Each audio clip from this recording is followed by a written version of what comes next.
नमस्कार मित्रों, खेल और खिलाड़ियों की आवाज़ खेल पथ में आपका हार्दिक स्वागत है।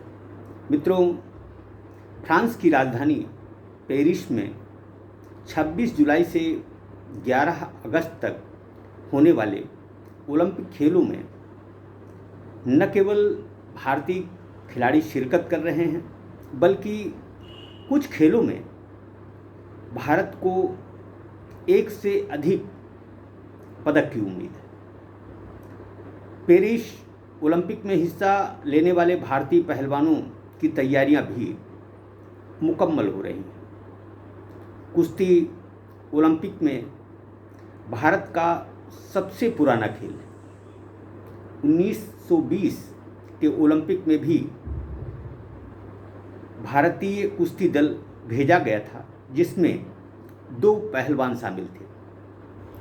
भारतीय कुश्ती महासंघ के पूर्व अध्यक्ष ब्रजभूषण शरण सिंह के साथ कुछ शीर्ष भारतीय पहलवानों के साथ हुए विवाद के कारण इनकी तैयारियों पर काफ़ी असर पड़ा है।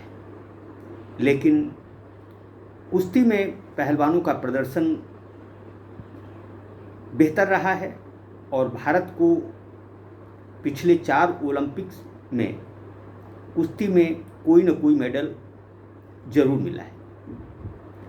हॉकी के बाद कुश्ती ही एक ऐसा खेल है जिसमें भारत ने सबसे अधिक मेडल जीते हैं। हॉकी में 8 स्वर्ण सहित जहां भारत ने कुल 12 पदक जीते हैं, वहीं कुश्ती में 6 पहलवानों ने कुल 7 पदक हासिल किए हैं। 26 जुलाई से हो रहे पेरिस ओलंपिक में भी भारतीय पहलवानों से बेहतर प्रदर्शन की उम्मीद है। पिछली बार रवि दहिया और बजरंग पूनिया ने क्रमशः चांदी और कांसा जीता था। निराशा की बात है कि यह दोनों ही पहलवान इस बार ओलंपिक के लिए ही क्वालिफाई नहीं कर सके हैं। पुरुष वर्ग में अमन शहरावत 57 किलोग्राम ही ओलंपिक के लिए एकमात्र पुरुष पहलवान है। इस बार पदक का दारोमदार भारतीय महिला पहलवानों पर है, जिसमें विनेश फोगाट 50 किलोग्राम, अंतिम पंघाल 53 किलोग्राम, अंशु मलिक 57 किलोग्राम, निशा दहिया 68 किलोग्राम तथा रितिका हुड्डा 76 किलोग्राम भार वर्ग में चुनौती पेश करेंगी। ओलंपिक में हॉकी के बाद कुश्ती भारत का सबसे सफल खेल है। 2008 के बीजिंग ओलंपिक में से इस खेल में पहलवान देश को लगातार पदक दिला रहे हैं। भारत अब तक कुश्ती में ओलंपिक में 7 पदक जीत चुका है। केडी जाधव ने 1952 हेलसिंकी ओलंपिक में जहां भारत को पहला पदक दिलाया था, वहीं केडी जाधव 57 किलोग्राम भार वर्ग में कांस्य पदक जीतने वाले स्वतंत्र भारत के पहले व्यक्तिगत पदक विजेता भारतीय पहलवान भी हैं। 1952 हेलसिंकी में जीते गए केडी जाधव के कांस्य पदक के बाद भारत को कुश्ती में पदक के लिए लंबा इंतजार करना पड़ा।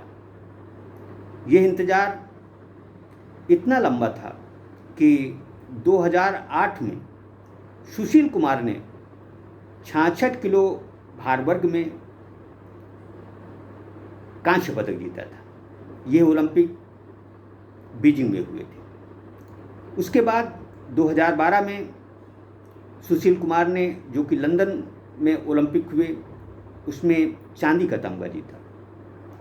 सुशील कुमार एकमात्र भारतीय पहलवान हैं जिन्होंने ओलंपिक में 2 मेडल जीते हैं। लंदन के बाद 2016 में रियो में हुए ओलंपिक खेलों में साक्षी मलिक ने कांस्य पदक जीता था। तब साक्षी मलिक 58 किलो भार वर्ग में कुश्ती लड़ी थी। रियो के बाद टोक्यो ओलंपिक में रवि कुमार दहिया ने 57 किलो भार वर्ग में चांदी का तमगा जीता था।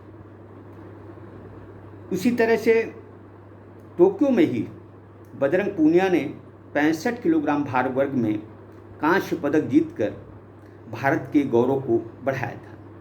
रवि दहिया और बजरंग पूनिया इस समय यानी पेरिस ओलंपिक में शिरकत नहीं करेंगे। साक्षी मलिक पहली महिला पहलवान हैं जिन्होंने कुश्ती में भारत को पदक दिलाया है। भले ही कुछ विवाद हुए, लेकिन देश को एक बार फिर कुश्ती से पदक की आस रहेगी, जो लगातार इन खेलों में बेहतर प्रदर्शन करता है। WFI के साथ विवादों के कारण हालांकि पहलवानों की तैयारियों के लिए कोई स्थायी शिविर तो नहीं लगा, लेकिन target Olympic podium scheme tops के जरिए तैयारियां मुकम्मल हुई। भारतीय खेल प्राधिकरण शाई ने पहलवानों के प्रशिक्षण पर 6.21 करोड़ रुपए खर्च किए हैं। उम्मीद है कि हमारे जो 6 पहलवान, 5 महिला और 1 पुरुष पेरिस ओलंपिक में दमखम दिखाने जा रहे हैं, वह अपने सपनों को न केवल साकार करेंगे, पदक जीतेंगे और भारत के कुश्ती गौरव में एक नई पटकथा लिखेंगे। दरअसल कुश्ती यानी पहलवानी और बैडमिंटन, शूटिंग ऐसे खेल हैं जिनमें हर भारतीय को पेरिस ओलंपिक में पदक से उम्मीद है। अब देखना ये है कि भारतीय पहलवान पेरिस ओलंपिक में कितने मेडल जीतते हैं तथा पिछले 4 ओलंपिक से पदक जीतने का जो सिलसिला जारी है वह आगे भी जारी रहता है या फिर नहीं रहता है। जय हिंद, जय भारत।